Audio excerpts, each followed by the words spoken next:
If your workshops can feel like an uphill battle, participants tuned out, the same people dominating every conversation while others stay silent, creative blocks just when you need breakthroughs most, it's not your fault. And it's not your participants' fault either.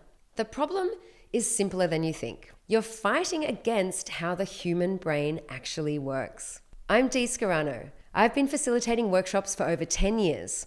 And for most of that time, I thought the recipe was enough. The right framework, clear instructions, confident delivery, that's all I needed. Until one workshop showed me I was completely wrong. There was a big missing piece I'd overlooked for years. Today, I'm going to show you the 4 neuroscience principles that changed everything about how I design and run workshops. And by the end, you'll understand why some sessions soar and others struggle, even when you follow the exact same process. So let's get started with the training.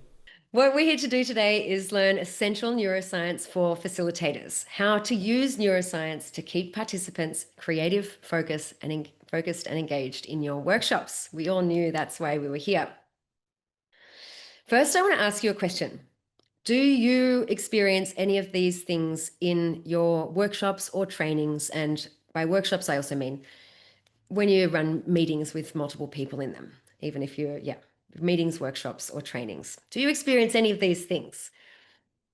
Participants who sometimes seem tuned out and disengaged. Conversations that go in circles. Some participants doing all the talking and dominating the conversation while other people stay silent and it's hard to actually get them to participate. Romy's here.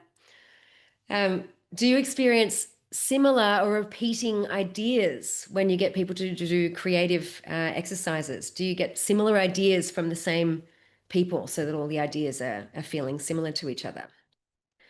Do you experience people losing focus near the end of a workshop because they're exhausted and drained and lose focus right near the end when it really matters and you're coming to the end of the workshop? And do you experience people having that creative block feeling or fear or insecurity when actually trying to draw or sketch out concepts and solutions? I'm going to pop the chat open again now so I can see you. I would love to hear. Yes, I can see people typing. Yes.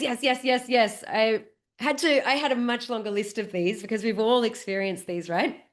And there's a huge list of them, and I really chose the number one, the really top ones that really also relate to exactly what I'm about to show you and teach you.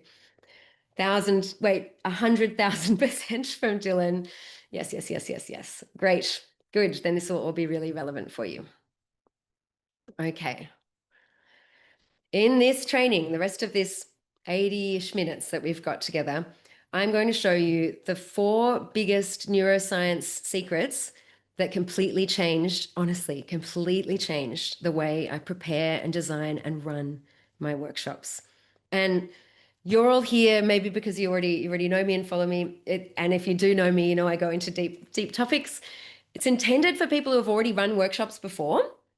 People who already practice facilitation in some way, whether it's training, workshops, or running meetings. But if you're a beginner, welcome. This is going to be deep. Get ready for some deep stuff. But this is intended for people who already use workshops and know some of the methods and tools I'm talking about. But you're going to get a ton out of this, even if this is your first time delving into workshops. So, a quick story to start with first. This is the first time when I realized, and I didn't know the answer yet, but the first time was about 6 years ago when I realized that there had to be something that was missing. And this story, it was about 6 years ago, was in Brazil and was with a company, an agriculture company that had people across the globe, people who worked in farms, warehouses, factories, and worked outside most of the time and worked with machinery. So not my typical workshop participants, not the hey, we do innovation work or we work in offices and have to collaborate with each other all the time. And I was running a design sprint for them. And I had run hundreds of design sprints. For those who know me, that was really my jam for a while. I'd run hundreds of design sprints. This picture is AI generated, by the way. I don't know if you can tell if you're looking at me in the background. I look a little different because AI regenerated me, even though I asked it not to. This group of people was 12, was a really bigger team than you should have for a design sprint workshop, which is a product strategy and product innovation creativity workshop. These 12 people, like I said, were all from the agriculture industry, were not used to working this way. And they were all coming from competing. They were kind of under the umbrella of this one organization, but they were coming from the landscape of kind of competing with each other in this agricultural world. They're different fields and roles that they were actually competing a bit with each other in a business sense. So I had a lot to work against, but I thought, I've got the design sprint. I know I'm an expert. I know it so well. I'm a confident facilitator. I've done this 100 times, 1,000 times. We're going to be sweet. And this design sprint is a really trusted, well-known, battle-tested recipe. And what ended up happening was, luckily, the client ended up being happy. We got some answers at the end of the design sprint, but it was a complete mess. Everyone was arguing with each other. All the exercises where I wanted to guide people through simple, clear, structured steps to get them to the creative ideas or the complex decisions together, everything was a battle. Everyone was just fighting against me and talking too much. And even when I asked them to just, hey, let's put the timer on, let's put the music on and do the exercise, it was what I considered for myself a disaster. And it was only in this moment that I thought, why didn't this work? I've got the confidence, I've got the recipes, I've got the experience. This shouldn't be happening. And for me, the analogy that I've now figured out, the reason that I've now figured out is preparing for a workshop, getting people to try and do something that's quite complex that they're not used to doing is just like running a marathon. The act of getting people into that peak decision-making mode or peak creativity and bringing out that stuff that we don't do every day is just like if you were preparing to do something with your physical body. If you were going to run a marathon, you would need to prepare for it. You would maybe need a personal trainer and that knew how to get you to work the right muscles and build up the right the right, what's it called? When you longevity, what's the word I'm looking for? Where you build up the resilience to be able to actually run that 42 kilometers. You don't just need that person to tell you the information about how to run a marathon. It's 42 kilometers and you have to run here and there's going to be a hill there. You can't just get someone to give you the instructions of how to run the marathon. You actually need to build up and prepare your body. And it's the same with workshops and with the human brain. So this core mistake that happened in this, the story that I told you about this design sprint with this agriculture company, the core mistake that I never made again after I realized this answer was assuming that having the right recipes, the trusted, battle-tested, made by Google recipes, giving clear instructions and knowing how to instruct people, and having the confidence and the experience with facilitating, that assumption of those things being all I needed and I was going to have success every time, that was a big mistake. And I really realized that there was a huge missing piece only a few years ago that was the reason behind why some of my workshops were great, but sometimes people just didn't engage. People weren't at their most creative, and I didn't know what I was doing differently or what I was doing wrong. And it was because of the answers I'm about to show you. Let me quickly introduce myself. I'm Dee Scarano. I am not a neuroscientist. So I'm not actually a neuroscientist, but I am a facilitation expert. I've been working in the innovation, creativity, and design world for 17 years, and I've been doing full-time workshop facilitation, using workshops as my main work to do those processes for over 10 years. So I'm a facilitation expert who does this every single day, every single week, and that's the context I'm coming from. Just to be clear that I'm showing you a ton of research I've been doing over the last few years, but I'm not coming to it with a PhD in neuroscience. So let's get into the secrets, the actual answers that I found out that were the missing piece. I'm going to show you over the next 60 minutes, no, 80, 70 minutes, the neuroscience of creative ideas, the neuroscience of problem solving, the neuroscience of deep thinking, and the neuroscience of team collaboration. And the specific things, obviously neuroscience is a huge field, but there are specific things that once I opened this door and unlocked this realization that understanding how the human brain works and how cognitive processes work, once this unlocked for me, I kept, over the last about 3 years, finding more and more things that were the essential missing ingredient to why sometimes my workshops weren't working. So we're going to dive in straight in to start with the neuroscience of creative ideas. Before I go into the neuroscience, the actual sciencey stuff, which is coming right next, I think, this is an interesting point that neuroscientists, this came up in my research a lot, neuroscientists define creativity as actually two separate things, which in itself was really eye-opening for me, and really felt immediately true, that creativity is a combination of having creative ideas or generating new and novel ideas and problem solving and decision making or evaluating those ideas.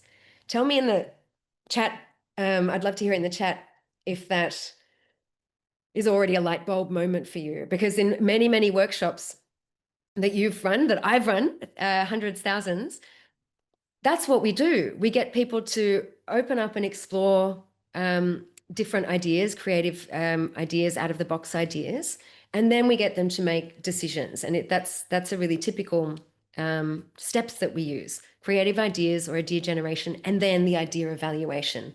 But to see that in the neuroscience world, that's how they define creativity was really interesting. So we're going to start by first looking at the creative ideas part. So the next slides you'll see are all about that, the creative ideas. Yeah, I've just seen in the chat there. Yes, in Stanford's design thinking training, exactly. Divergent, I'm sorry, I'm looking at the chat now. Divergent thinking and convergent thinking and the double diamond, exactly. This is where the light bulb exactly went off for me, Audrey. And innovation processes often work this way with that divergent convergent thinking. That's exactly it, right? On the screen here, you see the two sides of the diamond opening up and closing down. I don't have a diagram of the double diamond in here. I wanted to, but I didn't put it in because I didn't think everyone would know that design thinking framework. We're going to start first with looking at the idea generation part, and then the next thing you'll see, then the next block in the training is about the problem solving, the idea evaluation part, and that for a reason, because they're two different brain processes. So the first, idea generation, involves delving deep into our own existing knowledge for the seeds of inspiration. This is a direct quote from, there's some links I've got on most of these slides of where I got these quotes from. Idea generation involves going inside ourselves to our existing knowledge for the seeds of inspiration, perhaps by drawing connections from things we already know and from completely different domains. It's very interesting. Okay, so going to go into now the neuroscience of creative ideas. I'm going to talk about neural networks, alpha brainwaves, and emptiness, which doesn't sound like a neuroscience-y term, but this is the term that neuroscientists use. So first, a bit of terminology, a bit of sciencey terminology. Neural networks, I'm sure you've heard the term. Neural networks are vast interconnected systems of neurons and synapses that connect with each other to connect multiple regions of the brain and send information around the brain. And they perform a wide range of different functions. Neural networks exist to connect different regions of the brains to perform specific functions that we need to perform. Things like survival or complex thought. Lots of different functions. I'm not going to go into them all, just the really relevant ones for us. So the first neural network that I want to tell you about is called the default mode network. And it's a little bit how it sounds. It's named this way for a reason, the default mode network. It is maybe not so intuitively, but it is the neural network of creative ideas, of that idea generation and inspiration. It's the neural network that's active when we're in a daydreamy, mind-wandering state, when we're going again inside of our own mind and imagining things, of generating new ideas that we haven't taken from somewhere else, but that have been from forming connections in ourselves. It's also the network that's active, the neural network that's active when we access past memories, do self-reflection, thinking about ourselves and what we want and what we need and how we're feeling, and forming those novel connections, new connections of disparate things, possibly from different domains. So this is the default mode network. I'm going to tell you a little bit more. We're going to get even more sciencey. I think I've got this slide in a couple of spots to warn you that there's some even more sciencey terms coming up. The default mode network, the neural network of creativity, we've just said, also known as the DMN, for short. The default mode network plays a crucial role in creativity. This is a quote. Again, there's actually two different references I have there. The default mode network plays a crucial role in creativity by facilitating idea generation, memory retrieval, and the formation of novel connections between disparate concepts. And it's essential. Without this neural network, we wouldn't be able to think about what we know already and then form new ideas. It does that by collaborating with particular brain regions to initiate those creative ideas. And those ideas then use a different neural network to do the evaluation and assessment and the decision making. So this image on the screen that you see here, I'm not going to go into all of these different lobes and parts of the brain, but this is really just to show you that this default mode network that connects different brain regions is really accessing a lot of different regions. For example, like the particular region for accessing memory and other things as well. So this is how the default mode network works.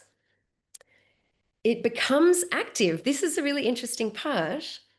It becomes active, that neural network that lets us do that mind-wandering imagination becomes active when the brain is not engaged in external tasks, not focused on a specific task. And it switches instead to internal thoughts like memories, self-reflection, and imagination. So we can't actually have imaginative ideas when we're focused on an external task. This was a real light bulb for me. And this is a direct quote as well from a neuroscientist who does a lot of writing. Scientific studies show that mind wandering is not merely a byproduct of distraction, but a fundamental cognitive process that supports creativity and problem solving. This, for me, I feel like we all think a little bit that if we're daydreaming and letting our minds wander, that we're maybe not doing something productive, which is actually the opposite. If you're trying to be creative, you actually need to stop trying to do something. If you have ever wondered why you can't, when you really need to try and think of an idea and you're under pressure and you really need to figure something out, if you've ever wondered why you can't, it's hard to think of ideas when you're under pressure, but then suddenly inspiration strikes when you're in the shower or waking up or waiting for a coffee. Or it happened to me yesterday when I was riding my bike about 30 minutes somewhere and I suddenly was having all these ideas for this training. And I was like, no, I can't write them down because I'm riding my bike. But I was in that mind-wandering state and the default mode network had become active for me. This is how your brain is built. This is how your brain is built to work. If you've ever thought, oh, that's so annoying, why couldn't I think of this 2 hours ago? It's because your brain, that network of your brain wasn't activated, and it was never going to be possible, very difficult for it to be possible. This is another terminology thing, and then I'm going to talk about some particular brainwave. Brainwaves are the electrical activity of the brain, where synchronized firing of billions of neurons together. And they're classified into different types. You've probably heard of delta waves. They're related to sleep, and theta and beta and alpha waves. And each are associated with different cognitive processes and different functions that are happening in the brain, such as deep sleep, relaxation, focus, and stress. The one I want to talk to you about is alpha waves. Alpha waves, these are, again, a few direct quotes from tons of neuroscience research. Alpha waves and the default mode network, that creativity neural network, alpha waves and the default mode network are intrinsically linked and play a role in activating and regulating the creativity neural network functions. Yeah, functions like creativity. Just read my slides. So these alpha brainwaves are very important to activate creativity, activate that neural network that lets us be creative. Little sciencey table there. These are the different, I actually don't know if there's more, but these are the most common types of brainwaves. Maybe there's different names for different ones in that range, different frequencies. Delta is for deep sleep. Theta is for deep meditation or light sleep. Alpha waves, which is the ones that we're talking about, are prominent during wakeful relaxation and are associated with other states of relaxation like present moment awareness, also with meditation, light meditation, and internal creativity. Activating alpha waves, this is the interesting part. Activating alpha waves, which you can do by those kinds of things like practicing meditation, or just, for example, if you are in that waking up state, activating alpha waves can enhance creative functions of the default mode network and play a role in disengaging from the external environment and maintaining those internal processes, like those processes that we use for diving into our own memories and our own experiences and connecting creative ideas. So, do I have one more? No, okay. So this is it. I'm going to talk a bit more about alpha waves as well, but the key thing here is that we know about the default mode network. That is the network that becomes active when we are creative and actually activates. It activates when we do creative things, where we try and go inside ourselves. We try and think about what we know already, or think about different domains and different ideas. That can activate it, but once it's active and once it's working, is basically laying the conditions for more and more creativity. And alpha brainwaves are the same, work the same way. Once we either go into a relaxed state, like a meditation state, or also literally just a daydreamy state as well, that helps activate brainwaves and generate these alpha brainwaves. But once they're active, the alpha brainwaves feed into the default mode network and the other way around. So if we keep on promoting those activities, we're generating more and more potential for creativity. I'm going to say a little bit more about connecting all of these terms and all these things. The next one I want to tell you about is emptiness. Again, this is a term that neuroscientists use. If emptiness is the brain's default mode network, when the brain's default mode network is activated during the brain's default mode network is activated during rest and emptiness, allowing for creative leaps by linking disparate thoughts, memories, and ideas. And what this emptiness means is embracing a mental state of emptiness is from a lack of rigid external goals and having a relaxed mind, like even if you really are daydreaming or doing a meditation exercise. These create the conditions for that mind-wandering state and for the incubation period that's required to foster creativity. So embracing that mental state of emptiness actually helps to generate those alpha waves and helps to activate the default mode network of creativity.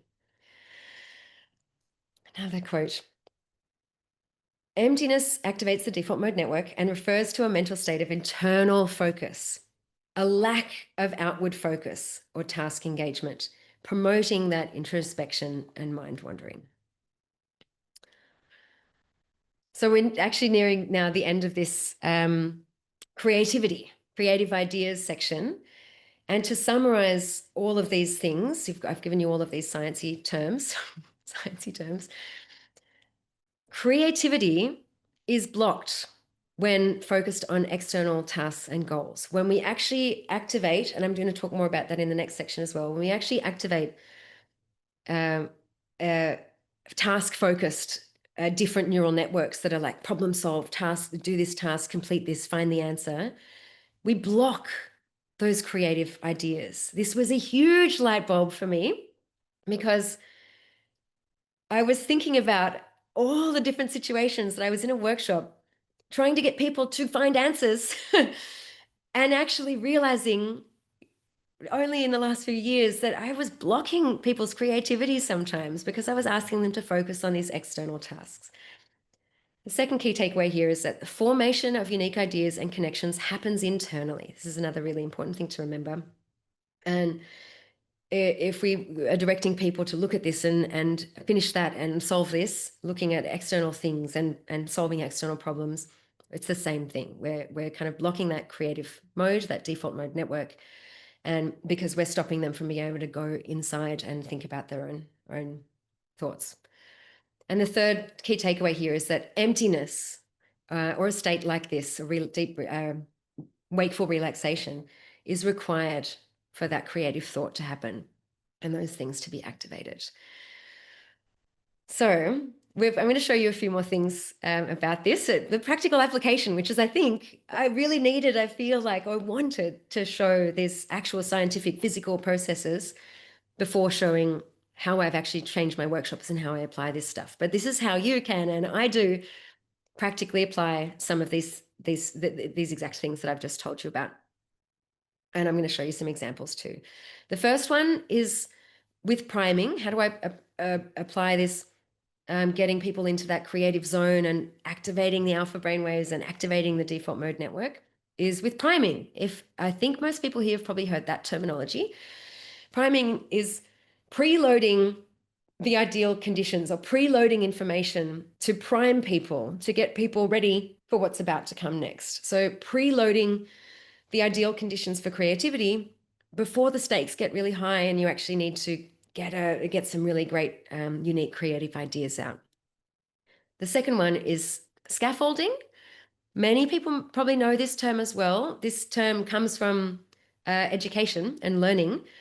It's building step by step into the creative, in our context, into the creative zone, so that people are ready when it really matters. So it's very closely related to priming, but scaffolding is really having structured, separate steps that build the scaffold for people to get where they need to go.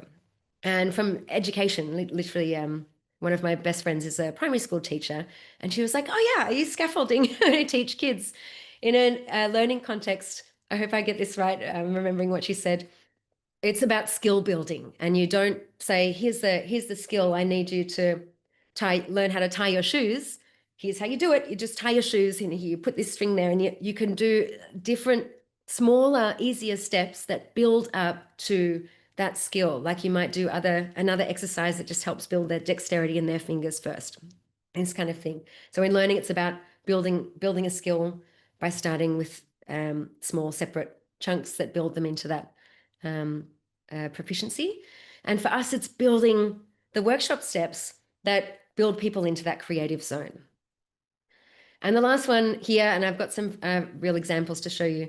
The last one is using presencing or mindfulness techniques. They can be very short, quick activities that enable that emptiness state and activate those alpha waves and activate the DMN. So I'll quickly show you some real examples now. The first practical application that I want to show you is that priming, preloading the ideal conditions before the stakes get high. So two that I certainly use all the time: quiet solo reflection, and internal, really going internal without a problem-solving goal yet, without later you can use that quiet reflection to do task-focused problem solving. But when we're talking about bringing the creativity out in people, it's solo thinking, maybe with a prompt, giving them a prompt to say, hey, let's think about this, and just get your ideas down. You don't even have to have writing necessarily, but that solo thinking, quiet, no conversation, so that people aren't distracted by external things, internal reflection without that task-focused goal. And something I haven't used myself yet, because this actually just popped up for me in these last weeks of research, But I've seen this done. It was actually John that I saw do this, Jakob. Journaling, having that kind of free association writing with that intention of just letting your pen keep writing, maybe also with a prompt or a topic, but not that external task-focused problem-solving topic. Free association of whatever comes to mind based on a particular prompt. And that act of that quiet reflection and going inside and thinking of our own memories and our own thoughts, and the act of journaling and just being in your own mind and writing your own thoughts down aren't just helpful to start the creative process, but they activate those alpha waves and they activate that creativity brain network. Second practical application to facilitation and workshops is scaffolding, building step by step to reach that peak creative zone. So very related, again, I said, to priming. That the essential parts are that each step leads into the next step, and it starts from simple and easy, one core small step at a time, from easy mind wandering into more concrete and clear ideas. For example, the example I wanted to find examples that most people would relate to or know already. For example, in the design sprint, if you know the design sprint, there is one set of activities that is called the 4-step sketch. And it starts with notes, which is really like journaling, actually, with a time box and maybe some quiet music playing with no vocals. It's very important for no speech in music, and where people just have that solo reflection time, writing down their thoughts and doing that free association as note-taking on their own. Then building into scribbling some ideas also on their own, then building to a rapid idea, like get 8 ideas out quickly on a piece of paper, and then into a really clear, defined sketch of a solution. And you can imagine all of the other, I use this kind of activity in many other things than just the design sprint, where I get people to just start with thinking internally first and maybe writing some thoughts down that no one's going to see, they won't be judged, and then building each exercise when there's something really important coming, when that getting into that peak creative zone when it really matters, by building these discrete, separated activities that build up to each other. Another scaffolding example I have. Layers of ideation. And this will be something possibly that everyone in the room will know, just in case you're a beginner here that's joining us, beginner to workshops, I mean, layers of ideation. So doing discrete, and when I say discrete in this sense, like separate, one thing at a time steps. So first, for example, thinking of lots of different problems that we maybe could solve. This will be very familiar to most people. Choosing, maybe then having a decision-making exercise of which problems are the most important for us, but only after we've let our mind wander to all the different possible problems. Then going into a mind-wandering idea session where it's not about finding the best idea, but just thinking of all of them. And then building into each other, taking some of those ideas and then getting to the clear, defined solution. So using scaffolding is the essential key takeaway here. And even if you've heard of these things, I've chose examples that would be very relatable to people. But the key point is, maybe I'm going to try and stop sharing again. Let's see if I can do this better this time. And remember to actually share. So the key point here is not that you've never heard of these things I'm saying, like building in structured steps to build towards creativity. But when I started really connecting this neuroscience, how important it is to understand the processes that I was blocking in people's brains and the very, very simple ways that I could feed into the right cognitive processes to get better outcomes from my participants, or to help them feel at ease with creativity. It's the choice of how you consciously now know this information and look at the next workshop that you're going to run and think, oh, that's a crucial moment here where they really need to try and formulate a clear solution or their clear opinion. Do I have enough steps before that to build them into the alpha wave zone and build that creativity, brain functioning to happen? Do I have enough steps that will actually one or two before this to make sure they've exercised those creative muscles so that they're ready in that moment? So the real core thing is that under the awareness of knowing this information and then exercising your actual intuition and choice of how you apply it in a workshop. Okay, I'm gonna try going back. Okay, the last one in this practical application of the creative ideas is presencing and mindfulness. And this is the only thing in the whole this whole training that I'm giving that I haven't actually applied myself, because it's just kind of like this realization of these kind of activities has just come in the last week or two that I've been doing research to make the presentation. Presencing and mindfulness, maybe know these terms already. Short activities that to enable that emptiness state and activate those mind-wandering, daydreamy brainwaves. I've actually experienced this before, but not facilitated myself. Getting participants, perhaps after a coffee break or after a lunch break, before a creative exercise, especially a deep creative exercise, to take a 10-minute walk alone with the instruction that they don't just have chats with their other group members, but walk outside, preferably there's some nature around. It's just a much nicer thing to look at and experience. 10-minute solo work with the instruction to focus their attention on nature and their senses, like the wind in their feeling the air on their skin, the wind in their face, in their hair, looking at trees and things like this, sensing, smelling what they see. And if they get distracted then by intense thoughts like, oh no, I forgot to email this person, like the instruction is that this walk is an intentional thing to help build us into the creative zone, but that any actions or decisions or thoughts that come in to try and acknowledge that they've come and then focus back on nature and on the senses and on what they're seeing and feeling. Being basically those things help us be in the present moment, which helps generate those alpha waves in the default mode network. So I know I love this one, but I haven't actually now done that myself, realizing how important that can be to help people be creative. And guided mindfulness. So there's also, maybe many people have experienced this as well. Short, for example, 2 or 3 minute presencing exercises, which also do that same thing of connecting with your senses. And the reason why, so for example, sitting in a chair, being guided, could do this now if you want to, sitting in a chair or standing, however you're comfortable. And presencing means focusing on this present moment with using your senses.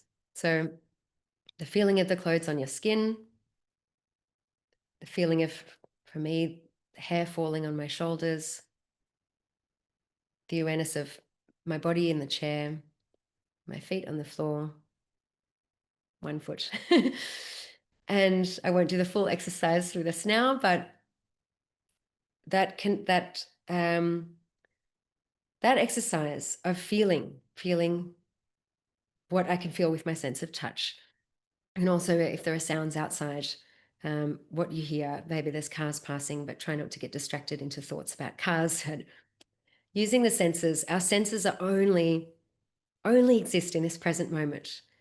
When we remember a smell that we smelled yesterday, it's memory that we're accessing. But if we're actually connecting our attention to our senses, we are here in this present moment, because the only way we can feel is here in the present. So this is the last practical application I have for this section, and I really have to move, right, Jakob? On to the next ones. This was also the deepest, longest section of the 4 that I have for you today. And I want to just quickly cover a couple of misconceptions that these relate to, misconceptions that I've had and that you might have about workshops. That my workshop failed because there were difficult people in the room, and I didn't know that was going to happen, and I can't control the other people. My workshop failed because of the difficult people, internal politics, and dominant personalities. Who's experienced this? Can I see in the chat again? I feel like if you're not typing, it's just because you don't feel like typing, but I feel like everyone has experienced this.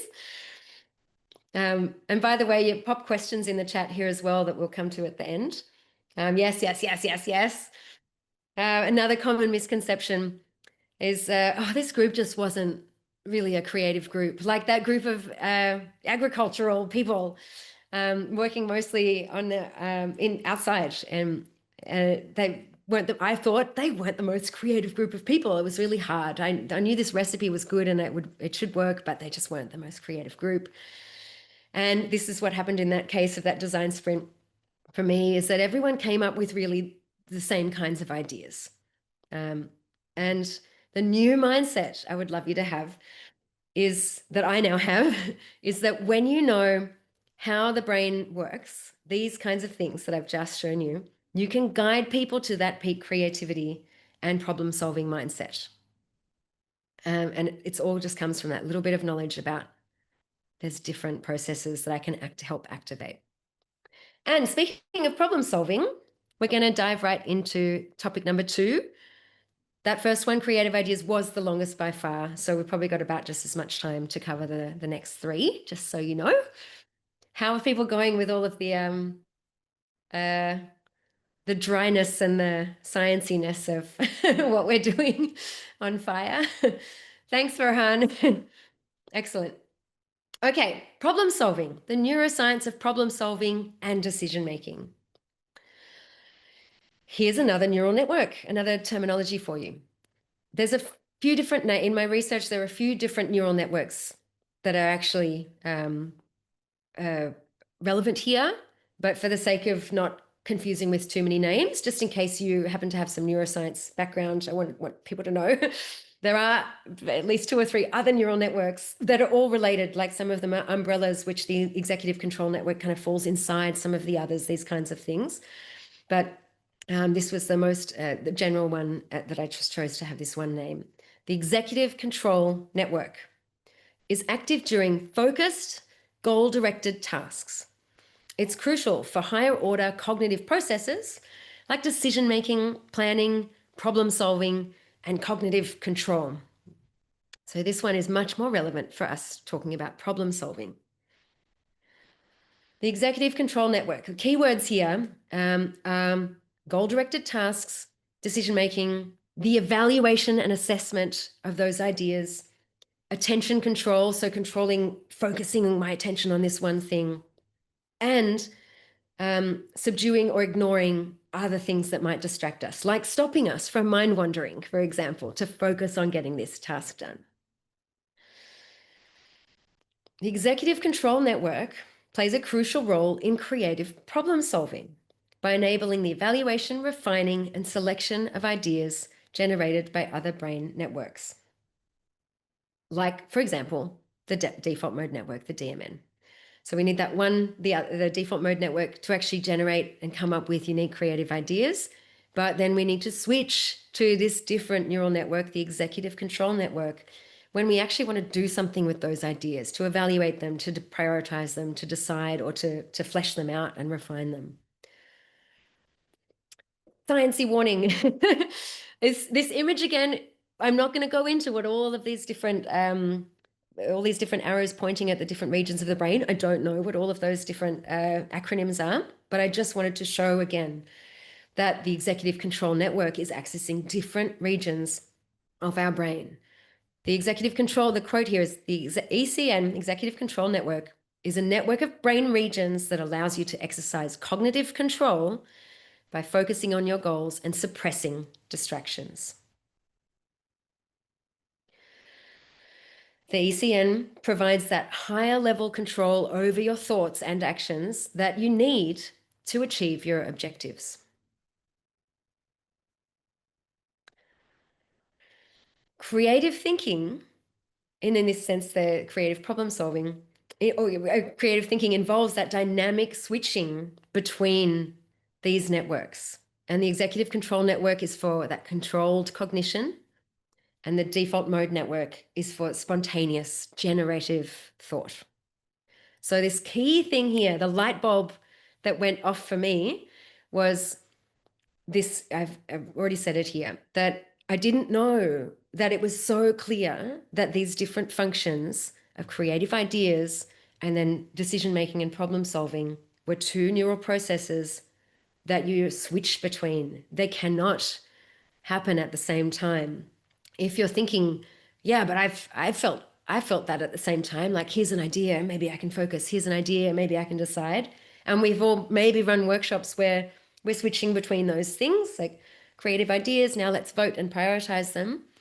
But in between each one, there is a switch happening, another function that says, okay, we need to get out of creative mode now and into focus mode, and out of decision-making mode and back into creative mode. And that is this cognitive load that is makes it harder for us to perform either of them well. And it's always involves this switching between. Amara. Okay.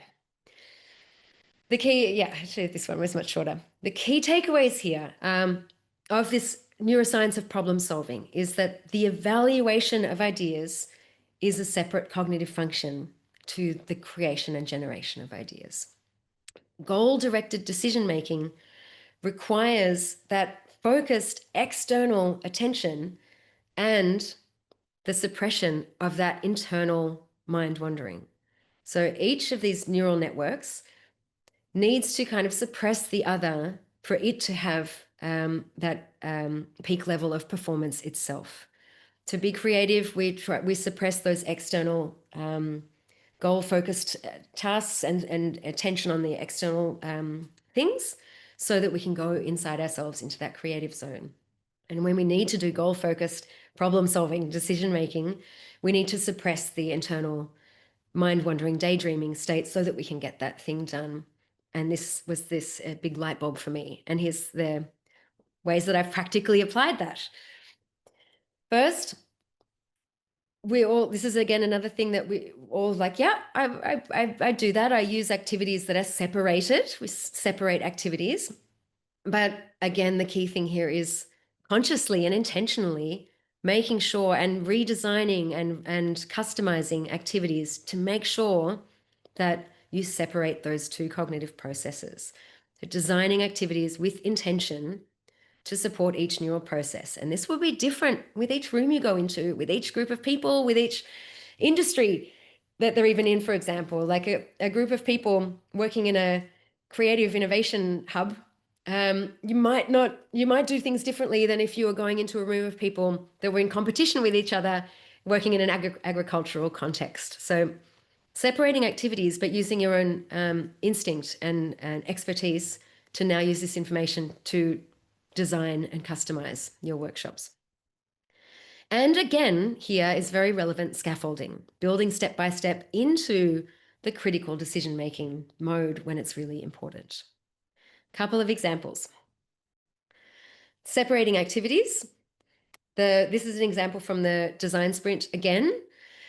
Just to show, I wonder if Jake Knapp had this neuroscience insights when he was building this. The example from the design sprint is, and it actually is a little bit deeper than this, but I wanted to make a nice clear image for you on this slide.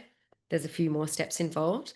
But for example, the part of the 4-step solution sketch or concept sketch, Crazy Eights is one of those parts, but where we start to really go internally and think of our connections and ideas and do that alpha wave state. That's imagination and generating ideas is part of the default mode network being active.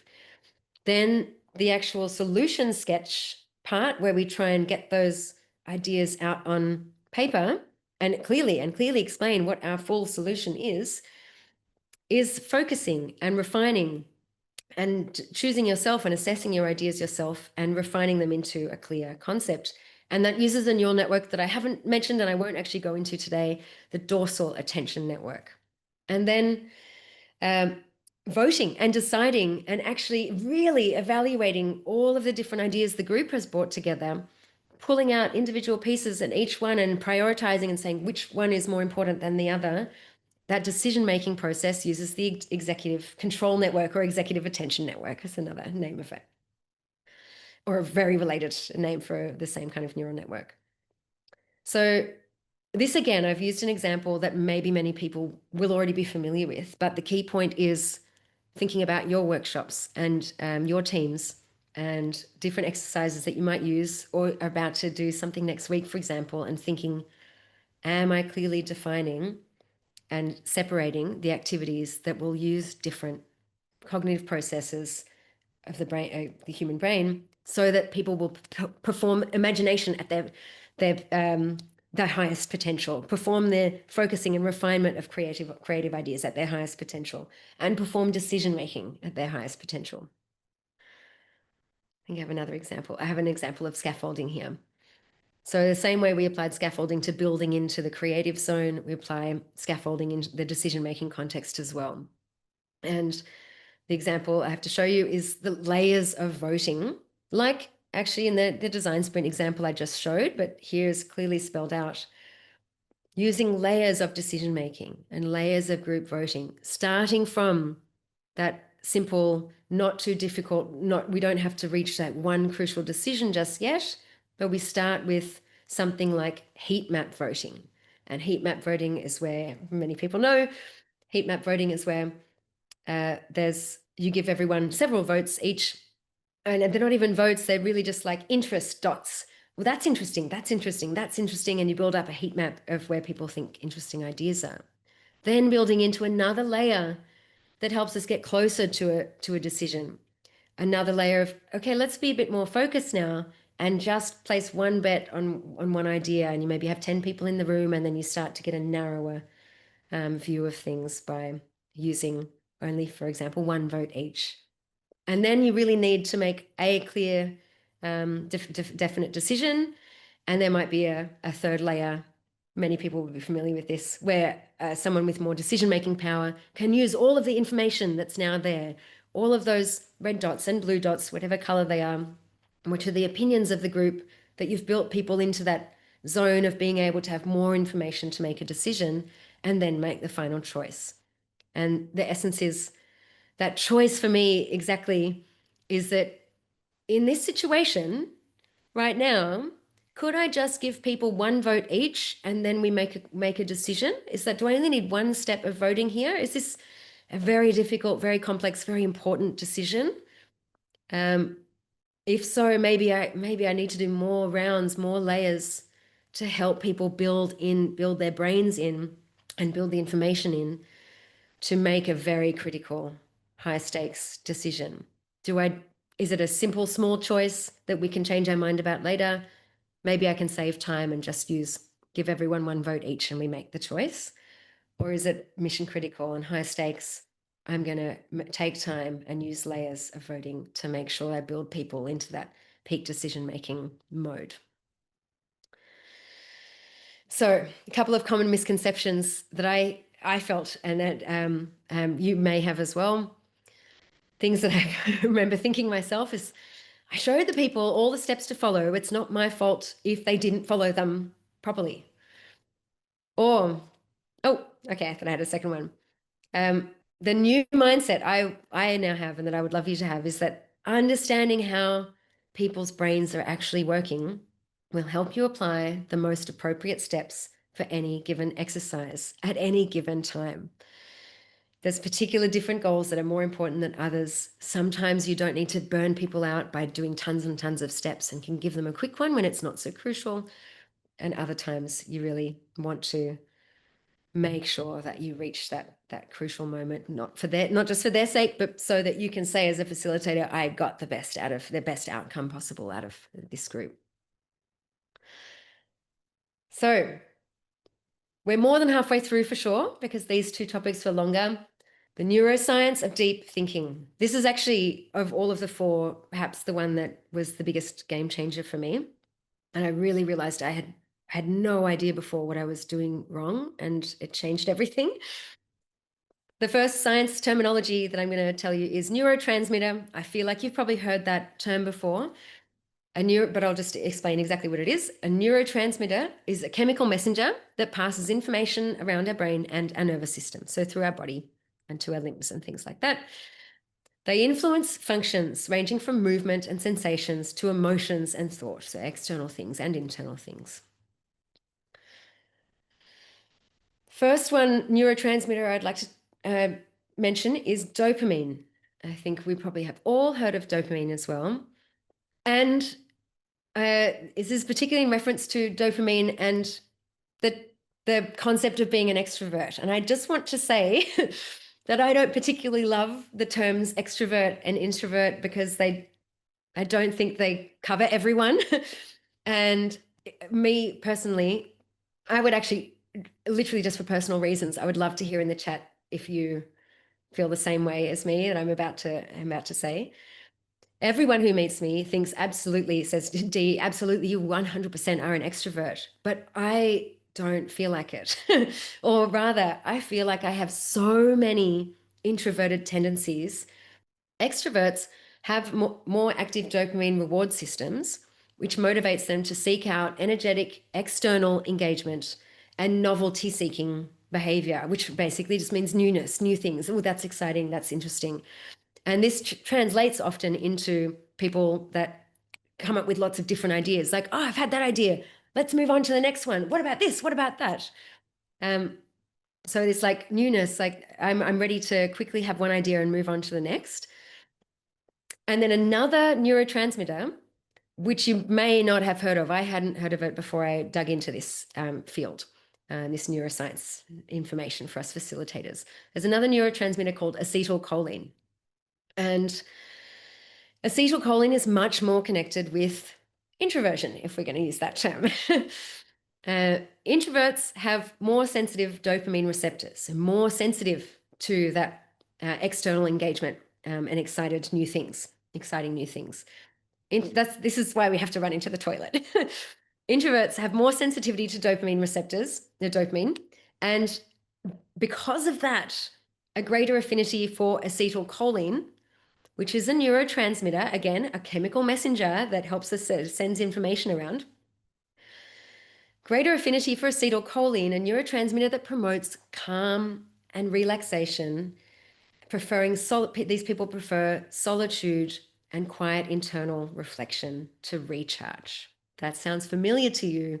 That might be something that is happening for you. And it's not one person is this and one person is that all the time, but it might be you in different moments.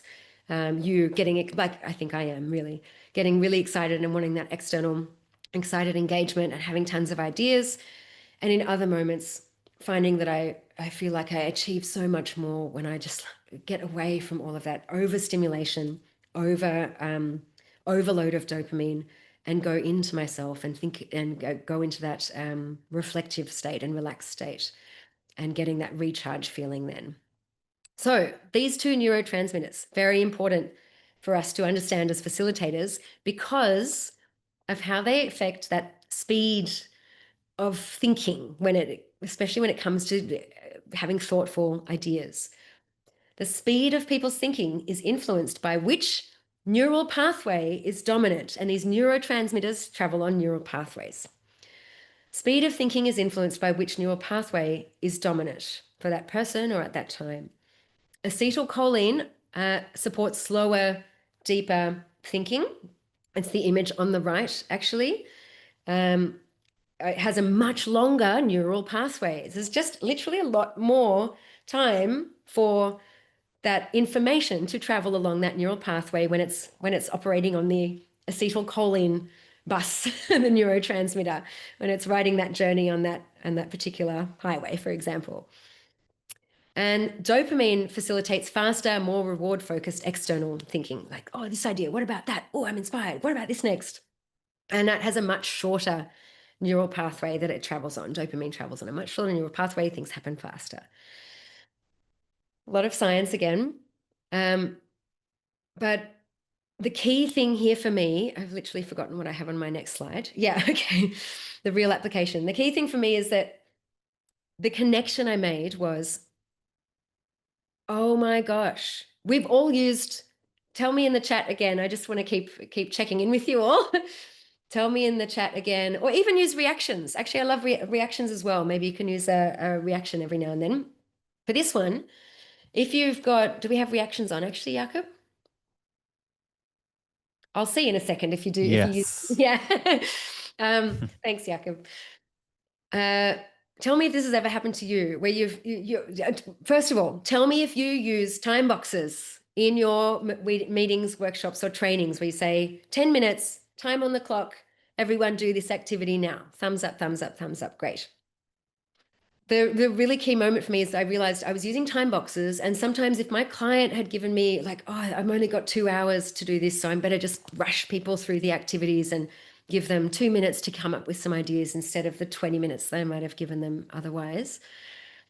That now I realize how much that affected the outcome. Of course, you would think, oh, less time, less ideas, maybe. But I really, if I would just give people, some people in the room, if I gave them a really short time to come up with their thoughts, opinions, ideas, some people might be fine, like, great, I got 5 sticky notes done. And other people, maybe because that's their default, they more prefer the non-dopamine, the acetylcholine pathway. Maybe because this day, particular day, they're overloaded with dopamine and they're just, oh, I need to be a bit more relaxed and internal. But for some people, I was basically ensuring that they couldn't get their ideas out. And one of the really key things with this, is it back on the previous screen, with this longer and shorter neural pathway, is that with the acetylcholine or the introvert neural pathway, the thought does not actually get completed. It's not like you get half the thought. Oh, I only got half the idea. Here it is. You do not have an idea until that longer pathway and that longer process has completed. So you'll get some people coming up with 10 ideas and some people who have nothing and they feel useless and worthless and like they didn't get it and they can't do it because you've cut them off by not giving them enough time to actually do an idea. Their whole process needs to complete itself before they see you nodding Franzi. The whole process actually needs to be allowed to happen before any idea actually comes out. You'll have people like, oh, I was thinking so hard, but I have nothing to show for it. So this made me a bit sad when I really thought how some people in my workshops might have been feeling. I've got to hurry up. Sorry. Okay. Giving people real application, giving people alternatives for thinking fast and slow, designing activities with intention to support faster and slower thinking. An example, again, comes from the design sprint, but a solution sketch. And I'm just going to go straight to this. This is from one of my canvases in my course, workshop planning board.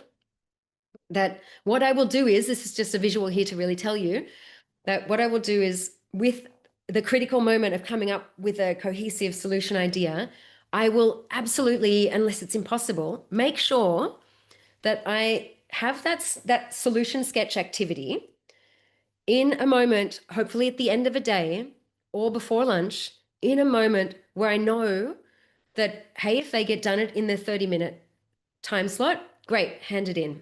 But if it's before the lunch break or at the end of the day, the other alternative for people is to take it home with you, maybe when you're in the shower, maybe while you're cooking dinner, maybe while you're walking the dog. Ideas will come to you then and you can jot something down. And you can also send me emails overnight. I work a lot with US companies, so it's actually kind of easy for me to get up in the morning and have give all this feedback to people. And then let them come in the morning and we'll have some time for coffee or some breakfast snacks. And there's a 30-minute chunk there where you can come and talk to me about your idea or just bring your paper back and finish it off.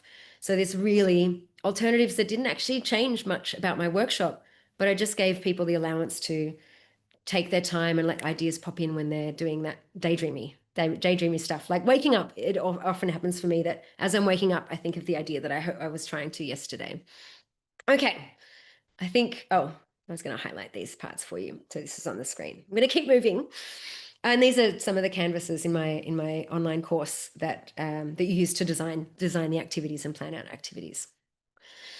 So key takeaways are many brains aren't built to just pop out quick ideas.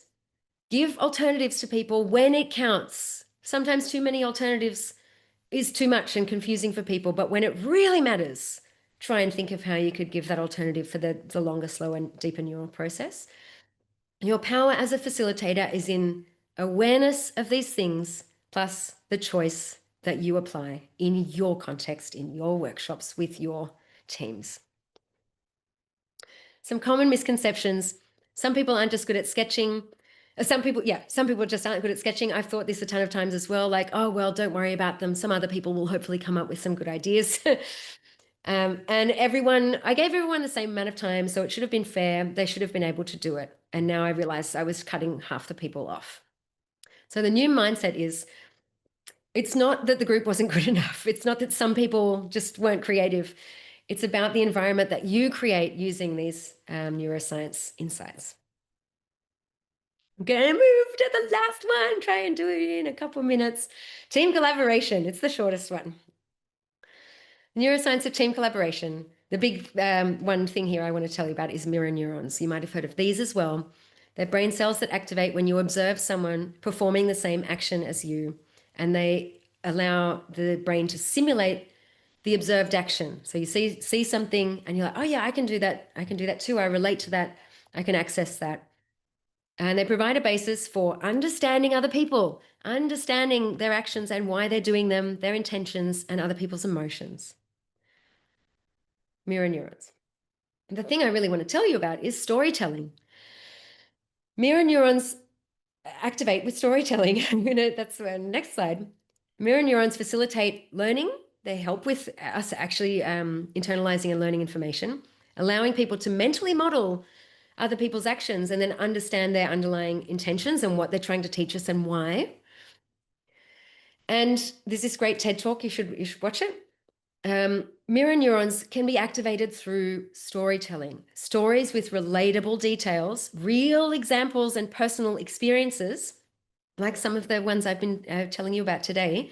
And they activate synchronization with the listener's brain, actually with brainwaves. This TED talk is a really good one.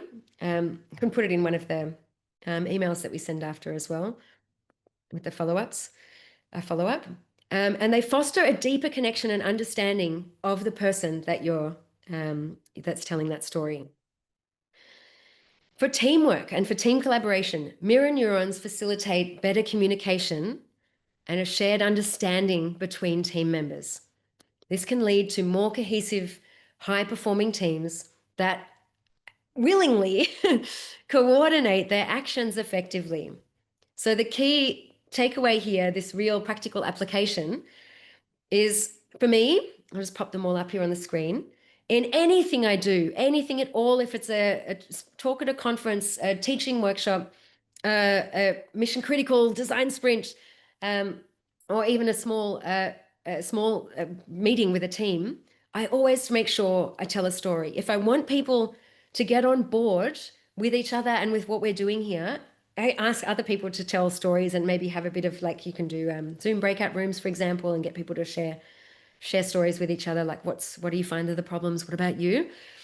But I always have somewhere in there a tangible, relatable story. And it's not always about me. The first one there is when I was teaching facilitation. So I talk about my facilitation story. I told you the design sprint story from the agriculture company. The last one on the right, the other two actually, I told stories and showed stories about the topic that we were doing. One was people learning service design, and another one was people learning growth hacking, two other processes. So I showed stories from other companies and what they went through and how what we're doing today, how that worked for them and how that solved their problem, and show visual examples and tell the stories of those other companies. I'm going to keep going quickly. So the common misconceptions that you might have felt, and I have certainly felt, is I'm following a well-known recipe. The participants should have been able to understand what to do. I gave them the exact tools they needed to understand what to do. Or I just walked into a tense situation that was already there. And sometimes there's just nothing you can do about that. People aren't aligned. People are already annoyed with each other. There's nothing I could have done. It's not my job. The new mindset that I now have, that I would love you to have, is even though you don't need to be a neuroscientist, there are these very simple things, most of them that I've shown you, right, that you already actually know. But if you apply them in these different ways, and with the conscious intention and choice of seeing now why they're so important and when to apply them, some of these examples I've shown, it's the missing piece that I didn't know. Like, so sometimes it flops, sometimes people are just in so much tension I can't do anything about it. But these simple tools, like inserting an exercise where I really get them to share their stories with each other, can change a whole week of a design sprint from a disaster into people saying, I'm so glad I met you. I'm so glad we did this. Let's work together. What you just learned is just one piece of a much bigger system. This neuroscience training, it's now part of the Elite Facilitator, my complete online course and community for professional facilitators who want to go beyond templates and truly master their craft. It isn't just copy these 5 workshop templates. If you're already running workshops, you have the methods, you have your recipes. What you might not have is the missing piece, the understanding of why workshops work or don't, how to customize, how to make critical trade-offs that affect your workshop success, and how to prepare like an expert. Inside my Elite Facilitator program, there are 9 in-depth modules covering everything from avoiding facilitation failure to the science of creativity, which now includes this complete neuroscience training broken into digestible lessons, monthly live coaching calls, real intimate discussions where we share screens, troubleshoot actual problems, not just 100 people typing in a chat. There's 4 exclusive planning and preparation canvases, the actual tools I use to design every workshop I run.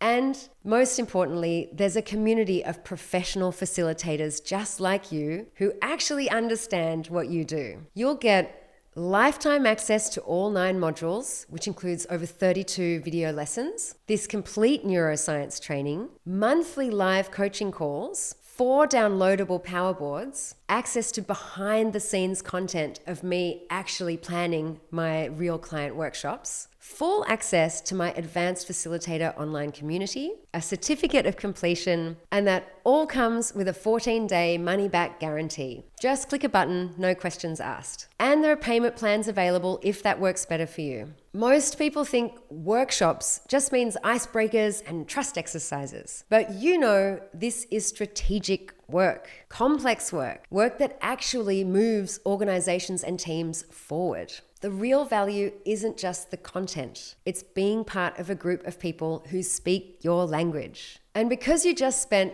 60 minutes or so learning neuroscience with me, I'm offering something I only do once or twice a year. You can use the code NEURO at checkout to get a sizable discount off the total investment for the program. If you've wondered why some sessions soar while others struggle even when you follow the same process, if you're tired of feeling like you're missing something but can't figure out what, this is your missing piece. The link is in the description. I hope to see you inside the Elite Facilitator course. Now, go design a workshop that works with the human brain, not against it. Thank you so much for watching.